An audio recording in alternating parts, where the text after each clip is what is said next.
আগুনে পুড়ল রাজধানীর মহাখালীর সাততলা বস্তির একাংশ। অর্ধ শতাধিক ঘর পুড়ে ছাই, সব হারিয়ে নিঃস্ব অনেকেই।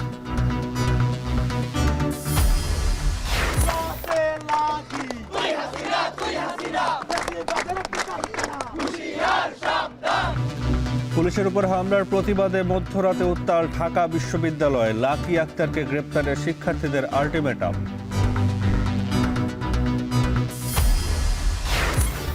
বিশ্ববিদ্যালয়ে যৌন নিপীড়ন বিরোধী সেল পুনর্গঠনের নির্দেশ ইউজিসির। অভিযোগ দ্রুতই নিষ্পত্তির আশা, রাজনৈতিক প্রভাবমুক্ত থাকার তাগিদ। এবং পাকিস্তানের ট্রেনে অভিযানে ১০৪ জন উদ্ধার, ১৬ বিচ্ছিন্নতাবাদী নিহত, নারী শিশুসহ এখনো জিম্মি ৩ শতাধিক যাত্রী।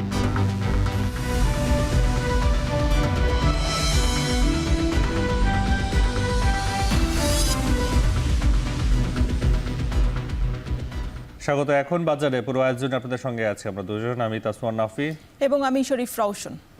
রাজধানীর মহাখালীর সাততলা বস্তিতে আগুনে পুড়ে গেছে অসংখ্য ঘর। ভোররাতের এই আগুনে সহায় সম্বল হারিয়ে নিঃস্ব হয়ে গেছেন অনেকেই। মঙ্গলবার দিবাগত রাত ৩:৩০টার দিকে অগ্নিকাণ্ডের সূত্রপাত ঘটে। খবর পেয়ে ফায়ার সার্ভিসের প্রথমে একটি ইউনিট এবং পরে আরও ৮টি ইউনিট আগুন নেভানোর কাজে যুক্ত হয়। প্রায় ২ ঘন্টার চেষ্টায় আগুন নিয়ন্ত্রণে আসে, তবে এ ঘটনায় কোনো হতাহতের খবর পাওয়া যায়নি। তদন্তের পর ক্ষয়ক্ষতির প্রকৃত চিত্র পাওয়া যাবে বলে জানিয়েছে ফায়ার সার্ভিস।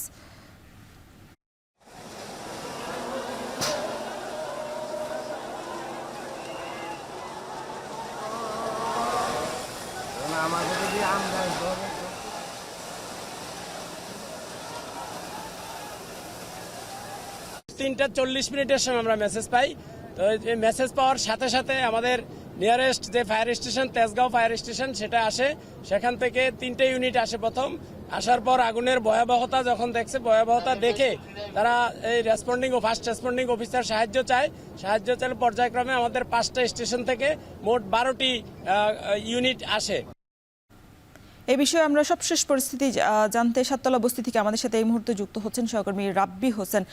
রাব্বি, কিভাবে আগুনের সূত্রপাত হয়েছে আর ক্ষয়ক্ষতি সম্পর্কে কি ফায়ার সার্ভিস কিছু জানিয়েছে কিনা? রওশন, আজকে ভোররাত যখন 3:40 মিনিট এই রাজধানীবাসীর মতোই সাততলার এই বস্তিবাসী তারা সেহরি খাওয়ার জন্য প্রস্তুতি নিচ্ছিলেন, ঠিক তখনই এক নৃশংস ভয়াবহ অগ্নিকাণ্ডের ঘটনা ঘটেছে। এবং এই অগ্নিকাণ্ডের ঘটনায় প্রায় কয়েকশো পরিবার নিঃস্ব হয়েছে। তারা যেহেতু নিম্নবিত্ত মধ্যবিত্ত শ্রেণীর যারা বাসিন্দা, তারাই এখানে মূলত এই বস্তিতে বসবাস করেন। এই হঠাৎ করেই তারা এই আগুনের সূত্রপাত ঘটেছে এবং এখানকার যারা বাসিন্দা তারা মূলত বলছেন এই বস্তির পাশেই যে বৈদ্যুতিক যে লাইন রয়েছে সেখানের ট্রান্সমিটার বিস্ফোরণের পরেই মূলত আগুনের সূত্রপাত ঘটেছে, এই দাবি করছেন এখানকার যারা বস্তিবাসী আছেন তারা। তবে ফায়ার সার্ভিসের পক্ষ থেকে এখন পর্যন্ত কোনো নিশ্চিত করে বলেনি যে ঠিক কী কারণে আগুনের সূত্রপাত ঘটেছে এবং এখন পর্যন্ত কতটি ঘর পুড়েছে এই সংখ্যাটা ফায়ার সার্ভিস এখনও আনুষ্ঠানিকভাবে জানায়নি। তবে ধারণা করা হচ্ছে এখানে কয়েকশো পরিবার রয়েছে যারা মূলত ছোট ছোট ঘরে খুপড়ি করে এই বস্তিতে থাকেন এবং সকলেই নিঃস্ব হয়েছেন। একেবারেই কোনো মালামালই তারা নিতে পারেনি, শুধু তাদের জীবন আর জানটুকু নিয়েই তারা কোনো রকমে এই আগুন থেকে বেঁচে গিয়েছেন। আমরা কয়েকজন পরিবারের সঙ্গে কথা বলেছি, তারা বলছেন অনেক টাকা পয়সা তাদের ছিল, তারা যেহেতু স্বল্প বা মধ্যবিত্ত শ্রেণীর মানুষ, তাদের যে আয় ইনকাম বা তাদের যে সঞ্চয়, সেই সঞ্চয়ের টাকাগুলো তারা নিতে পারেননি, এই কথা তারা বলছেন। এবং অনেকে বলছেন ছোট ছোট শিশু আমরা দেখেছি যারা গভীর রাত, যেহেতু ভোর রাত অর্থাৎ তারা ঘুমিয়েছিলেন, হঠাৎ যেহেতু আগুন লাগে তখন শুধুমাত্র তাদের পরিজনকেই তারা সরিয়ে নেওয়ার চেষ্টা করেছেন, কোনো মালামাল তাদের নেওয়ার কোনো প্রক্ষেপ করেননি, কারণ তারা তাদের জীবন বাঁচানোর চেষ্টা করেছেন।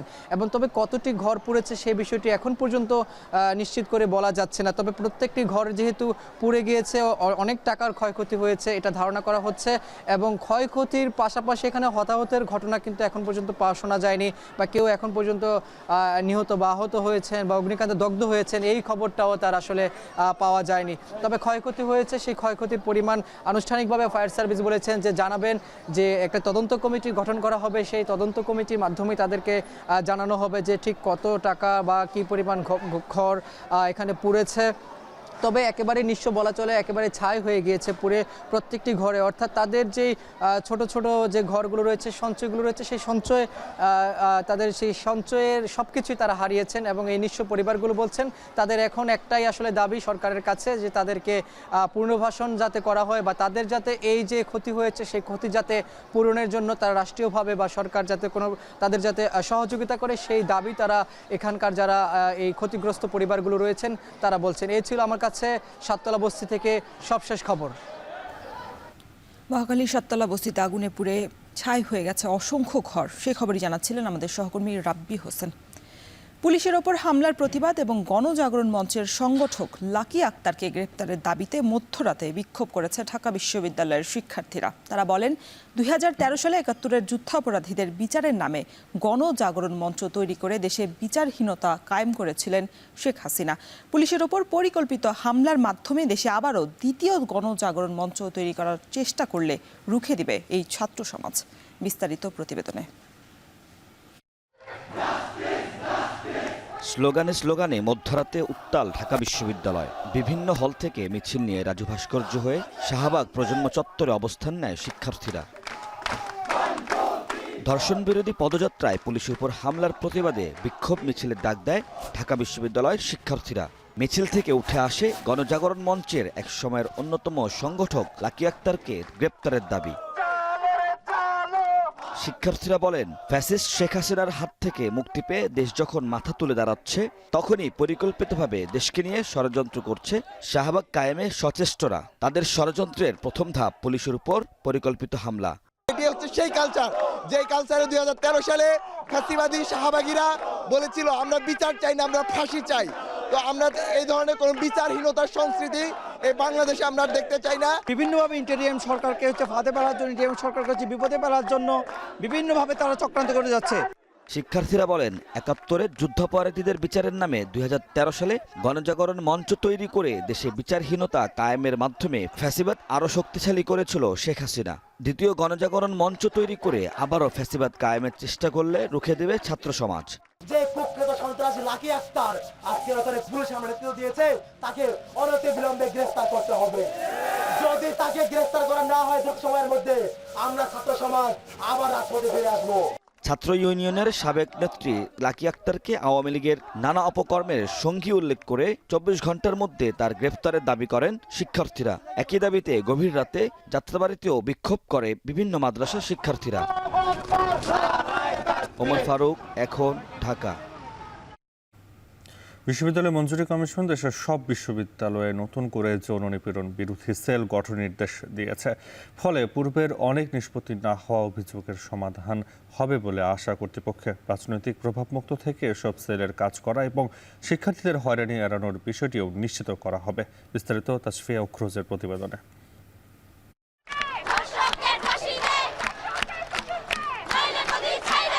দেশে চলমান সহিংসতা প্রতিরোধে গত 9 মার্চ প্রথম প্রহরে ঢাকা বিশ্ববিদ্যালয়ের সকল নারী শিক্ষার্থীদের পক্ষ থেকে ধর্ষণ বিরোধী মঞ্চ গঠনের ঘোষণা দেওয়া হয়। একই দিনে মশাল মিছিল শেষে এই মঞ্চের পক্ষ থেকে 5টি দাবি তুলে ধরেন শিক্ষার্থীরা।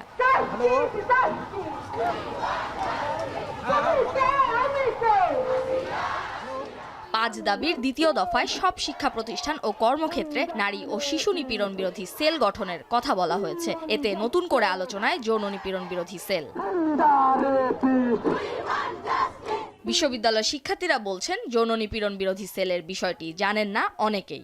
এই বিষয়ে সচেতনতা বাড়াতে সভা, সেমিনার, ওয়ার্কশপ সহ বিভিন্ন কর্মসূচি নিতে হবে। এছাড়া ডিপার্টমেন্ট ভিত্তিক সেল গঠন করে সেখানে শিক্ষার্থী প্রতিনিধি নিয়োগের দাবি তাদের।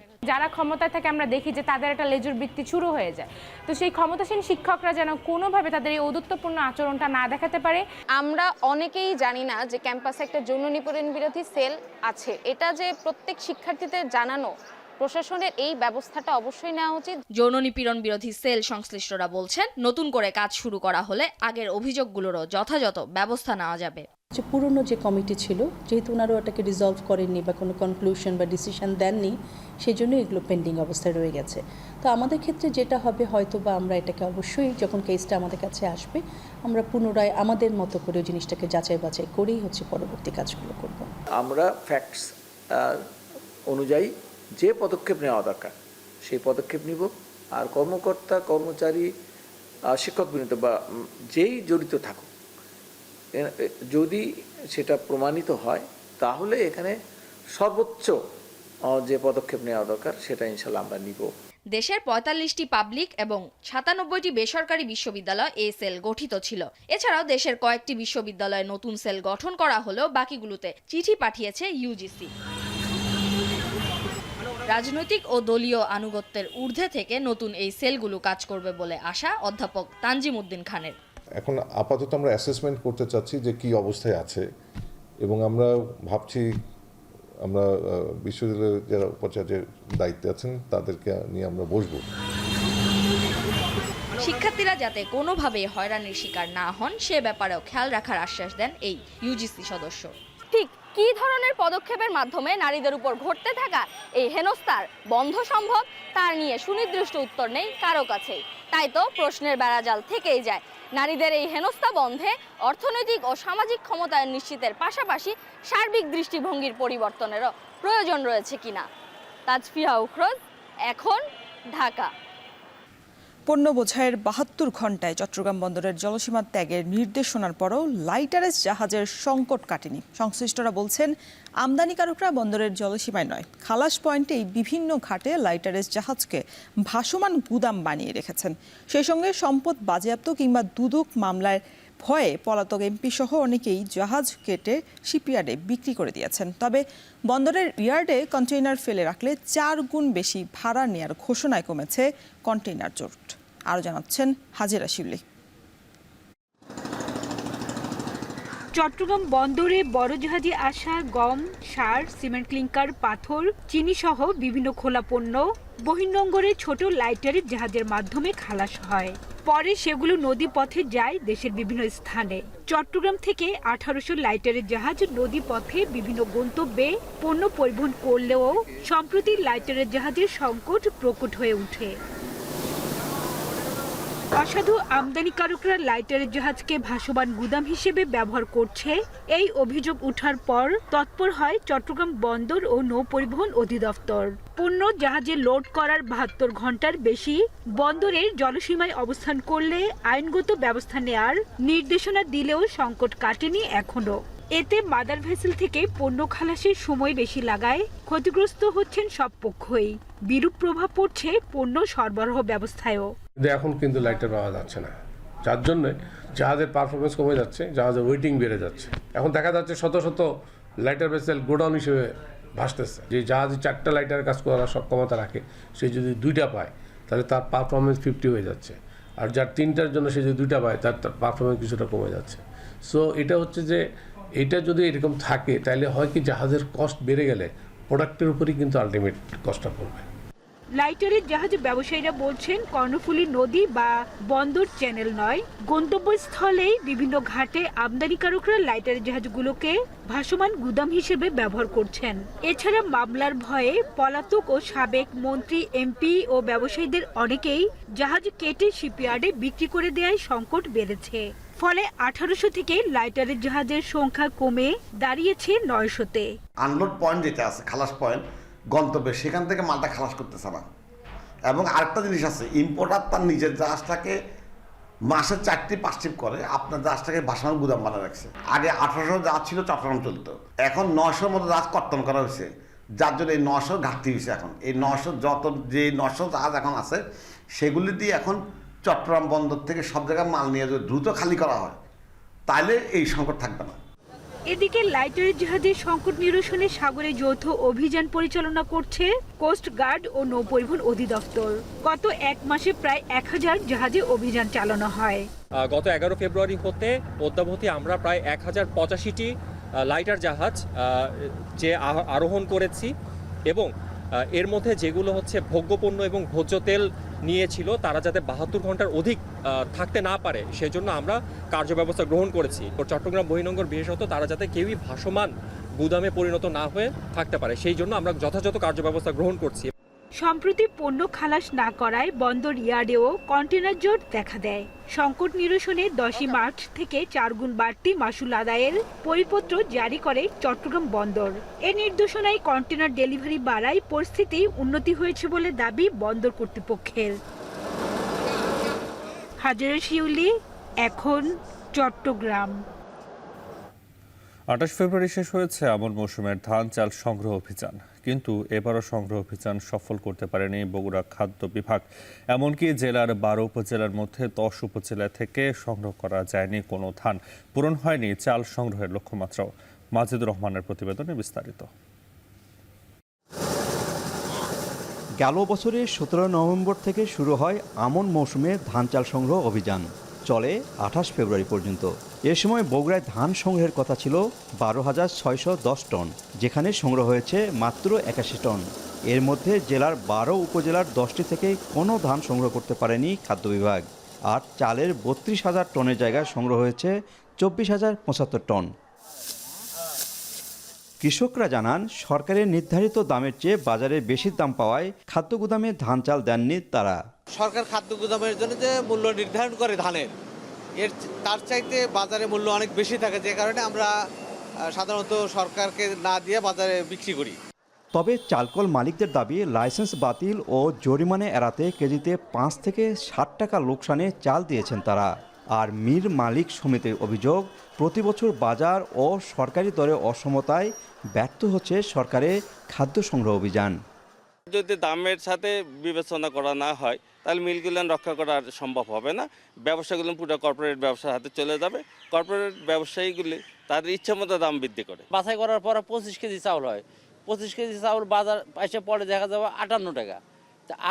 47 টাকা চাউলের রেট আমরা 58 টাকা যদি পড়ে, তা আমরা কেমন করে সেই এত লস কেমন করে, প্রতি কেজিতে 12-13 টাকা লস করে আমরা কেমন করে চাউল দিব?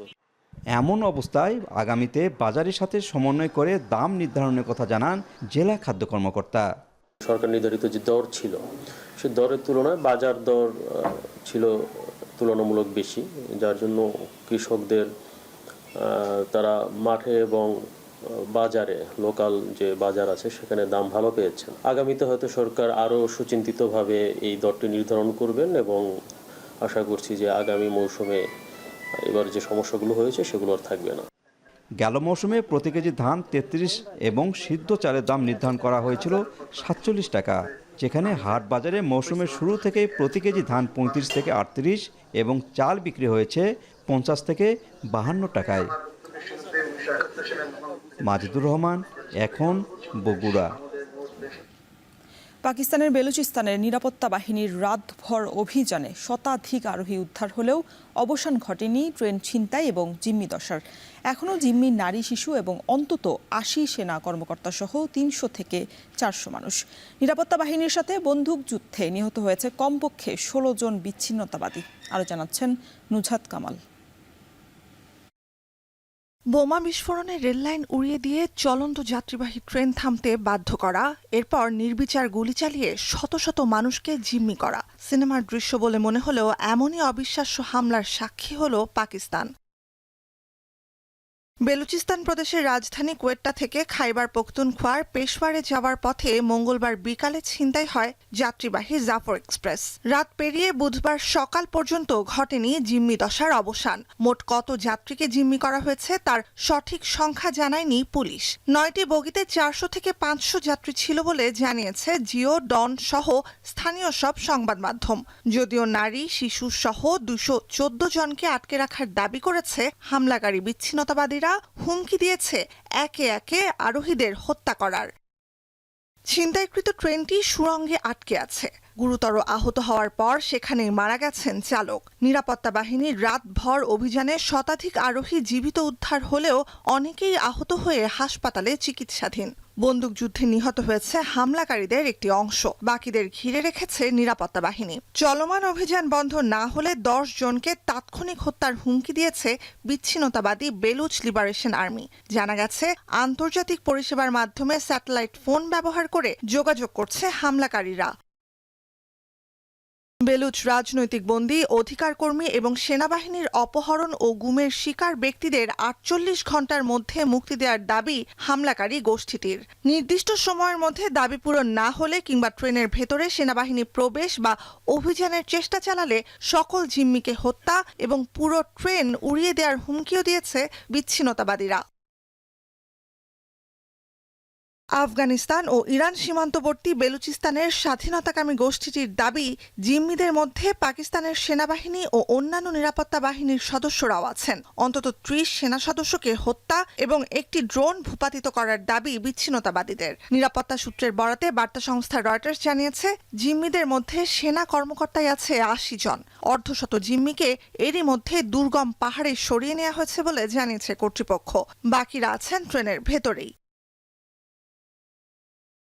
হামলার নিন্দা জানিয়েছেন পাকিস্তানের প্রধানমন্ত্রী শেহবাজ শরীফ। হামলাকারীদের নির্মূল না করা পর্যন্ত অভিযান চলবে বলে জানিয়েছে নিরাপত্তা বাহিনী। নুজহাত কামাল, এখন বিশ্ব। 2024 সালে বায়ু দূষণের দেশ হিসেবে দ্বিতীয় স্থান দখল করল বাংলাদেশ। বিশ্ব স্বাস্থ্য সংস্থার বেঁধে দেয়া মানের চেয়ে বাংলাদেশের বায়ুতে অতি ক্ষুদ্র কণার পরিমাণ 15 গুণ বেশি। অন্যদিকে দূষিত শহরের তালিকায় শীর্ষ 20টির মধ্যে 13টি ভারতের। ঢাকার অবস্থান 26তম। নাফি আরমান মননের প্রতিবেদনে বিস্তারিত। প্রতি বছর দেশের অস্বাস্থ্যকর বাতাস নিয়ে আলোচনা উঠলেও মেলে না সমাধান। আর এই সুযোগে বায়ু দূষণের মাত্রা ছাড়াচ্ছে আগের সব রেকর্ডকে। 2024 সালে বায়ু দূষণের দেশ হিসেবে দ্বিতীয় স্থান দখল করল বাংলাদেশ। সুইজারল্যান্ড ভিত্তিক প্রতিষ্ঠান IQ এয়ারের বৈশ্বিক বায়ুমান প্রতিবেদন 2024-এ উঠে এসেছে এ তথ্য। প্রতিবেদনে উল্লেখ করা হয়, বাংলাদেশের প্রতি ঘনমিটার বাতাসে অতি ক্ষুদ্র কণা PM2.5 এর পরিমাণ 78 মাইক্রোগ্রাম, যা বিশ্ব স্বাস্থ্য সংস্থার বেঁধে দেয়া মানের চেয়ে 15 গুণ বেশি। প্রথম অবস্থানে রয়েছে মধ্য আফ্রিকার দেশ চাঁদ। শীর্ষ 5 দেশের মধ্যে বাকি 3টি দেশ হল পাকিস্তান, কঙ্গো প্রজাতন্ত্র ও ভারত।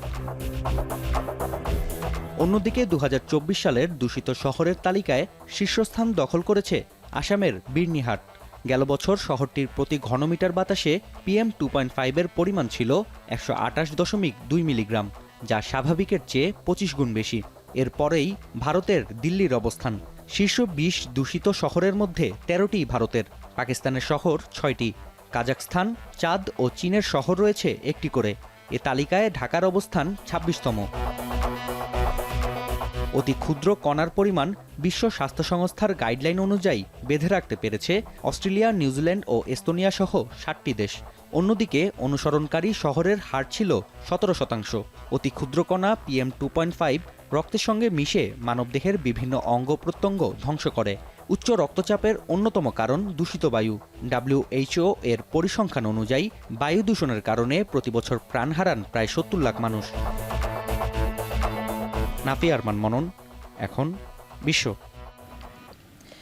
রোজায় কলাপাড়ায় চাহিদার তুলনায় সরবরাহ সংকটের কারণে প্রভাব পড়েছে গরু এবং খাসির মাংসের বাজারে। বেড়েছে গরু এবং খাসির মাংসের দাম। এ নিয়ে বিস্তারিত জানাতে কলাপাড়া মাংসের বাজার থেকে যুক্ত হচ্ছেন জসিম পারভেজ। জসিম, জানাবেন যে গরু এবং খাসির মাংসের দাম কেজিতে কত টাকা বেড়েছে, আর এই নিয়ে ব্যবসায়ীরা কি বলছেন?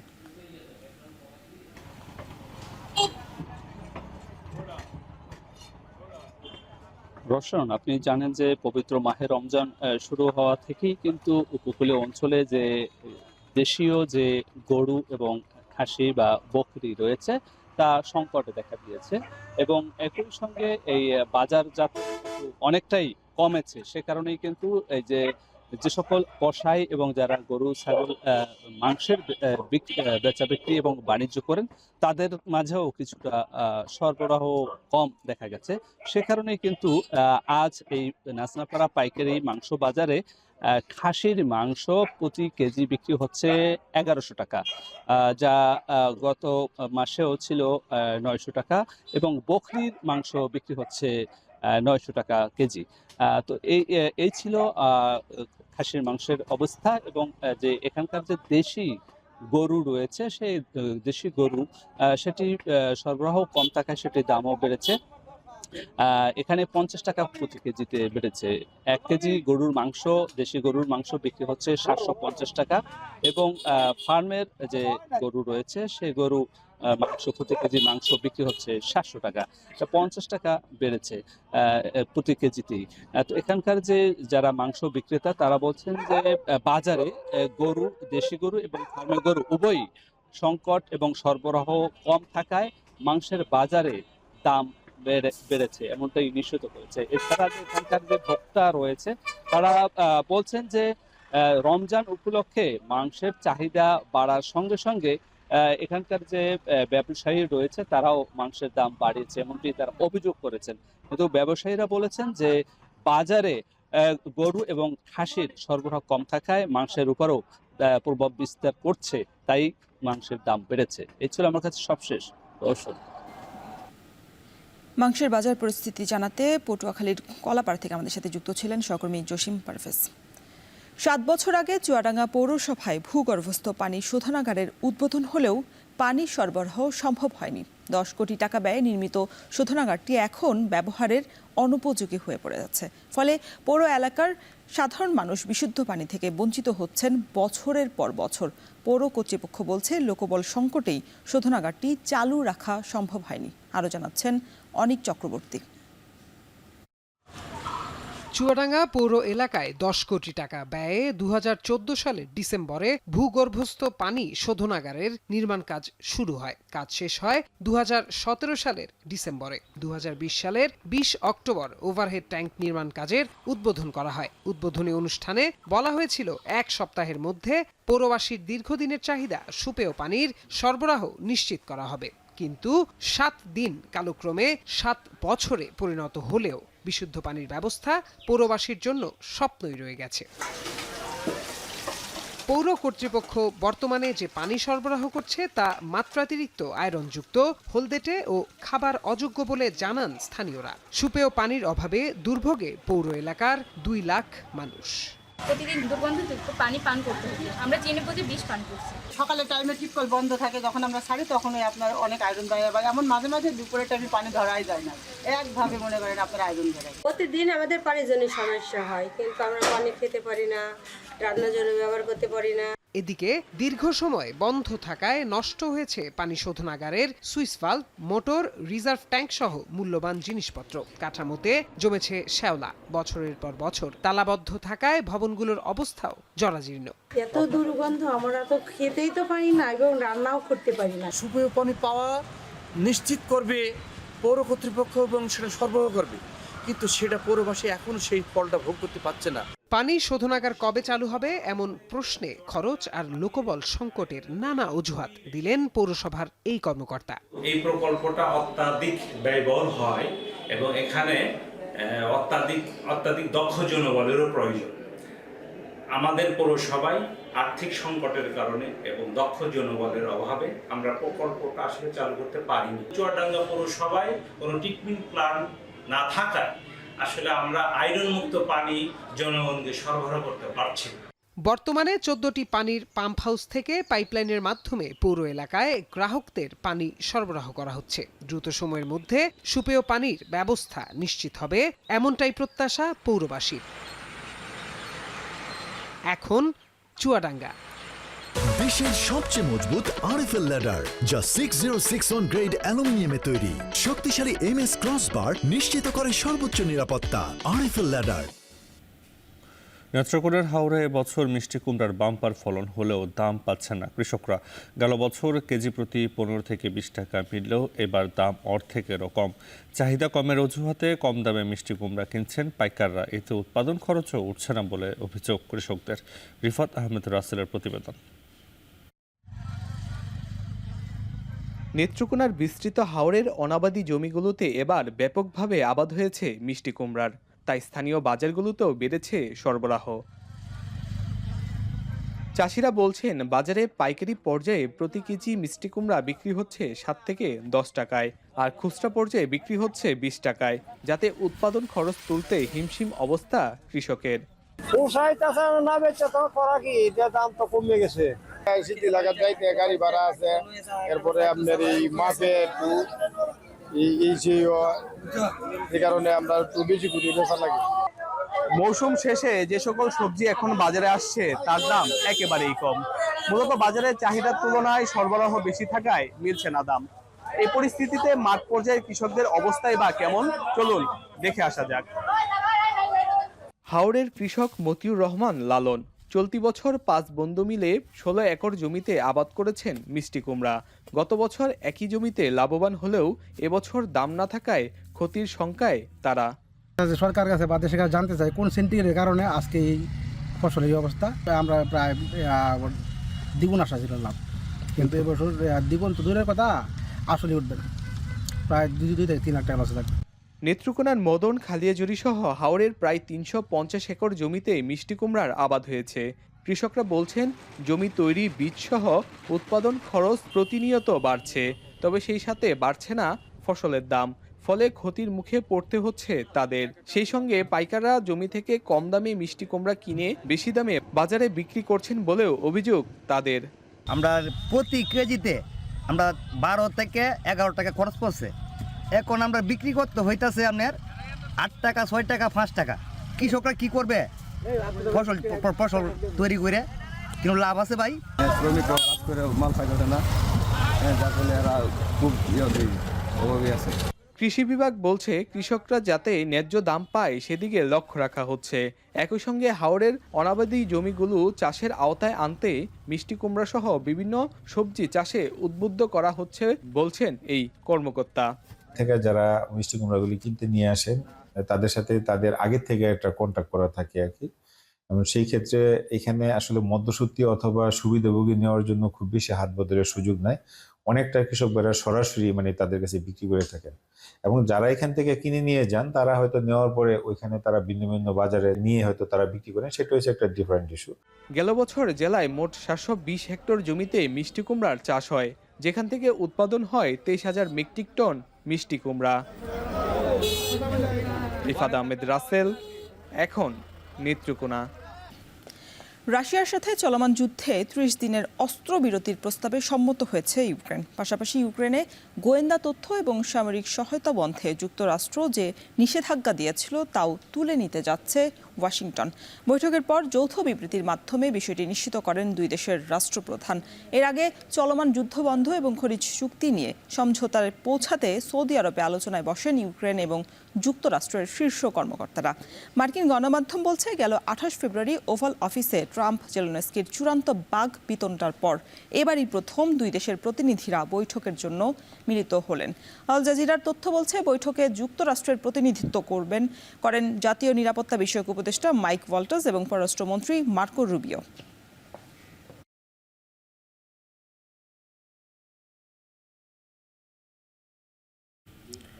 ভঙ্গুর অর্থনীতির কারণে নানামুখী সংকটে জর্জরিত কানাডা। এর মধ্যে ঝুলছে যুক্তরাষ্ট্রের সঙ্গে শুল্ক যুদ্ধের তলোয়ার, আছে সার্বভৌমত্ব হারানোর ঝুঁকি। এমন পরিস্থিতিতে কানাডার হাল এখন ব্যাংকারদের ব্যাংকার খ্যাত মার্ক কার্নির হাতে। ব্যাংকের পর কিভাবে দেশ সামলাবেন 59 বছরের এই নেতা? নাফি আরমান বর্ণন জানাচ্ছেন বিস্তারিত। 2013 সালে যুক্তরাজ্যের কেন্দ্রীয় ব্যাংকের গভর্নরের দায়িত্ব নেন এক কানাডীয় ব্যক্তি। 8 বছরের মেয়াদকে কমিয়ে 5 বছরের চুক্তি করেন তিনি। সে সময় ব্রিটিশ গণমাধ্যম গার্ডিয়ান ব্যক্তিটিকে প্রশ্ন করেন, কানাডার সামনের নির্বাচনে প্রধানমন্ত্রী পদে লড়তেই কি ইচ্ছাকৃতভাবে মেয়াদ কমিয়েছেন? প্রতিউত্তরে মুচকি হাসিতে বিষয়টি এড়িয়ে যান ব্যক্তিটি। 6 বছর বাদে তারই হাতে যাচ্ছে কানাডার প্রধানমন্ত্রীর দায়িত্ব। ব্যাংকারদের ব্যাংকার, এমনকি সুপারস্টার ব্যাংকারের তকমা জুটেছে মার্ক কার্নির কপালে। তাই ভঙ্গুর অর্থনীতি, শ্রমবাজারের চাপ ও অভিবাসন সংকট সহ নানামুখী সংকটে জর্জরিত কানাডিয়ানদের বাজির ঘোড়া এই 59 বছর বয়সী নেতা। প্রধানমন্ত্রিত্ব নিশ্চিতের দিনই যুক্তরাষ্ট্রের শুল্ক নীতির কড়া সমালোচনা করেছেন কার্নি। ঘোষণা দেন শুল্ক যুদ্ধে মার্কিনদের হারিয়ে জয়ী হবেন কানাডিয়ানরা। এক্ষেত্রে যুক্তরাষ্ট্র শুল্ক প্রত্যাহার না করা পর্যন্ত ওয়াশিংটনের পণ্য আমদানিতে পারস্পরিক আমদানি শুল্কারোপ অব্যাহত রাখার ঘোষণা দিয়েছেন তিনি। The relationship is irreparably changed, that we can no longer trust the U.S. and today saying, I will find, new trading partners and strengthen those that we already have with other countries.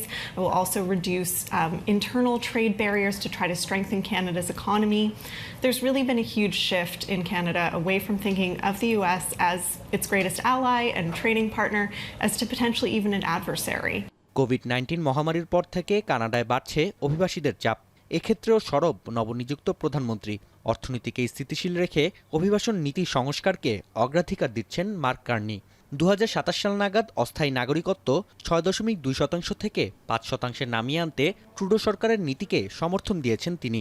শুধুমাত্র স্বাস্থ্যসেবা ও clean energy খাতে বিদেশি কর্মীদের আমন্ত্রণ জানানো হতে পারে। অন্যদিকে কানাডায় উচ্চশিক্ষার সুযোগ পাবেন নির্দিষ্ট সংখ্যক আন্তর্জাতিক শিক্ষার্থী। কানাডায় প্রথমবারের মতো এমন প্রধানমন্ত্রী দায়িত্ব নিতে যাচ্ছেন যিনি এমপি নন। এমনকি মন্ত্রিসভার দায়িত্ব সামলানোর অভিজ্ঞতাও নেই। তবে ভারী অভিজ্ঞতা সনদধারী মার্ক কার্নির প্রতি কানাডিয়ানদের আস্থা সীমাহীন। রিডার্স ডাইজেস্টের জরিপ অনুযায়ী 2011 সালে বিশ্বের সবচেয়ে আস্থাভাজন কানাডিয়ান হিসেবে নির্বাচিত হন তিনি। সেই আস্থার প্রতিদান দেওয়ার পালা চলে এসেছে এবার। নাফি আরমান মনন, এখন বিশ্ব। মুসলিম অধ্যুষিত মালয়েশিয়ার ইফতারে আছে নিজস্ব ঐতিহ্য এবং সংস্কৃতি, ভিন্নতা আছে খাদ্যাভ্যাসও। তবে স্থানীয় নানা ধরনের খাবার থাকলেও দেশীয় ইফতারের স্বাদ পেতে বাংলাদেশি রেস্তোরাঁগুলোতেই ছুটে যান প্রবাসীরা। কর্মব্যস্ত প্রবাসীদের কথা মাথায় রেখেই ঐতিহ্যবাহী ইফতার সামগ্রীর পসরা সাজিয়ে বসে রেস্টুরেন্টগুলো। বিদেশের মাটিতে দেশীয় খাবার পেয়ে খুশি প্রবাসীরাও। বিস্তারিত প্রতিবেদনে। মুসলিম প্রধান বিভিন্ন দেশগুলোর মতো মালয়েশিয়ার ইফতারেও রয়েছে নিজস্ব ঐতিহ্য। রোজায় স্থানীয়রা স্যুপ, খেজুর, সালাদ, মিষ্টি জাতীয় পিঠা ও ভাত পছন্দ করলেও রমজান জুড়ে শহরের অলিগলিতে বসে ইফতার বাজার। দক্ষিণ পূর্ব এশিয়ার তৃতীয় বৃহৎ মুসলিম অধ্যুষিত এদেশে মুসলিম অভিবাসীর সংখ্যাও কম নয়, যার একটি বড় অংশই বাংলাদেশি। মুসলিম অধ্যুষিত দেশটিতে নানা ধরনের ইফতার সামগ্রী বিক্রি হলেও দেশীয় খাবারের স্বাদ পেতে বাংলাদেশি রেস্টুরেন্টগুলোতে ছুটে আসেন প্রবাসীরা। বাংলাদেশি অধ্যুষিত এই এলাকার ছোট বড় প্রায় 12টি রেস্টুরেন্টে বসেছে দেশীয় ইফতারের পসরা। দেশীয় এসব রেস্টুরেন্টগুলোতে ছোলা মুড়ি ছাড়াও পরিবেশন করা হয় বেগুনি, পেঁয়াজু, কাবাব সহ নানা পদের খাবার। প্রবাসের মাটিতে ঐতিহ্যবাহী এসব খাবার পেয়ে খুশি ভোজন রসিকরাও। কিছুক্ষণের জন্য হলো তো আমাদের দেশকে আমরা আমাদের খাওয়া দাওয়ার ভেতর থেকে আমরা খুঁজে পাচ্ছি আর কি। এই জায়গায় যে ইফতারিটা পাওয়া যায় মোটামুটি সবগুলো অনেক ভালো মানের। ইফতার বাজারকে কেন্দ্র করে বিকেল থেকেই জমজমাট হয়ে ওঠে রেস্তোরাঁগুলো। সুযোগ হয় বাড়তি আয়ের। সাধারণত ইফতারি সময় আমাদের মুড়ি মাখা না খেলে কিন্তু আমাদের বাংলাদেশিদের ইফতারি শেষ হয় না, তো সেই হিসাবে সেই সুযোগটা আমাদের এখানে আছে। শুক্র শনি রবি একটু বেশি হয়, কারণ সবার ছুটি থাকে, তো সেই সময় থাকে, সেই হিসাবে একটু বেশি হয়। তারপরেও ভালোই। শুধু ইফতারি নয়, সেহরিতেও বিভিন্ন রেস্টুরেন্টে পাওয়া যায় হরেক পদের খাবার। শাহরিয়ার তারেক, এখন মালয়েশিয়া। খেলার খবর। নারী ডেভেলপমেন্ট কাপ হকি টুর্নামেন্ট শুরু হয়ে গেলেও এখনও চূড়ান্ত হয়নি প্রাইজ মানির অঙ্ক। সেরা 4 দলকে দেয়া হবে নামমাত্র প্রাইজ মানি, জানিয়েছেন ফেডারেশনের সাধারণ সম্পাদক রিয়াজুল হাসান। প্রথম দিনে জয় পেয়েছে ঝিনাইদহ, ঠাকুরগাঁও ও বিকেএসপি। এসকে শাওন জানাচ্ছেন বিস্তারিত। দেশের ঝিমিয়ে পড়া হকিতে পৃষ্ঠপোষকতা পাওয়া কঠিন, তবে নারী ডেভেলপমেন্ট কাপ হকি টুর্নামেন্টের জন্য সেই কঠিন কাজটা বাস্তবে রূপ দিল হকি ফেডারেশন। পৃষ্ঠপোষকতা পেয়ে আসর শুরু হলেও নামমাত্র প্রাইজ মানি পাবে সেরা 4 দল। আর চ্যাম্পিয়ন রানার্স আপ দল কত টাকা পাবে তা এখনও চূড়ান্ত করতে পারেনি ফেডারেশন। প্রাইজ মানি টোটাল হলো 75,000 টাকা। এটাকে আমরা 4 ভাগে ভাগ করা হয়েছে। এটা হলো champion team, runners up team, third team এবং ফোর্থ টিম, সবাইকে দেওয়া। সেমিফাইনালিস্ট সবাই পাবে। এটা টোটাল অ্যামাউন্টটা মানে এখন ফাইনাল করবে আর কি। এটা 75,000 না হয় না প্রতি টিমে ভাই, এটা তো হয় না, এত টাকা তো আর হয় না। এটা 11টি দল নিয়ে হচ্ছে এবারের আসর, যেখানে বাংলাদেশ ক্রীড়া শিক্ষা প্রতিষ্ঠান ছাড়াও আছে 10টি জেলা দল। ফেডারেশনের টুর্নামেন্ট আয়োজনের মূল লক্ষ্য প্রতিভা অন্বেষণ করা। এর থেকে আমরা অ্যাটলিস্ট 3টা থেকে 4টা প্লেয়ারও পাই, যাকে আমরা মনে করি ভবিষ্যতে ভালো হবে। এই 4টা প্লেয়ারকে যদি আমরা 1 বছর নারিশ করতে পারি, এটা থেকে কোনোভাবে হেল্প করতে পারি, তাহলে তো একটা জিনিস বেরবে আছে। মঙ্গলবার উদ্বোধনী দিনে ম্যাচ হয়েছে 3টি। কিশোরগঞ্জকে 15-0 গোলে হারিয়েছে বিকেএসপি। একই ব্যবধানে কুমিল্লার বিপক্ষে জয় পেয়েছে ঝিনাইদহ। অন্য ম্যাচে জয় পেয়েছে ঠাকুরগাঁও জেলা। রংপুরের সাথে দলটির ব্যবধান 14-0। নারী ডেভেলপমেন্ট কাপ হকির ফাইনাল অনুষ্ঠিত হবে আগামী 22 মার্চ। এসকে শাওন, এখন ঢাকা। শেষ করছি এখন বাজার। তার আগে শিরোনামগুলো আরও একবার। আগুনে পড়ল রাজধানীর মহাখালীর সাততলা বস্তির একাংশ। অর্ধশতাধিক ঘর পুড়ে ছাই, সব হারিয়ে নিঃস্ব কয়েকশো পরিবার।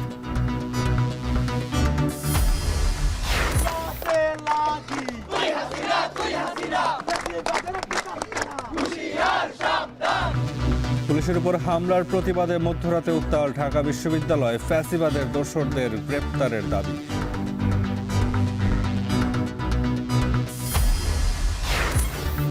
বিশ্ববিদ্যালয়ে যৌন নিপীড়ন বিরোধী সেল পুনর্গঠনের নির্দেশ ইউজিসির। অভিযোগ দ্রুতই নিষ্পত্তির আশা, রাজনৈতিক প্রভাবমুক্ত থাকার তাগিদ।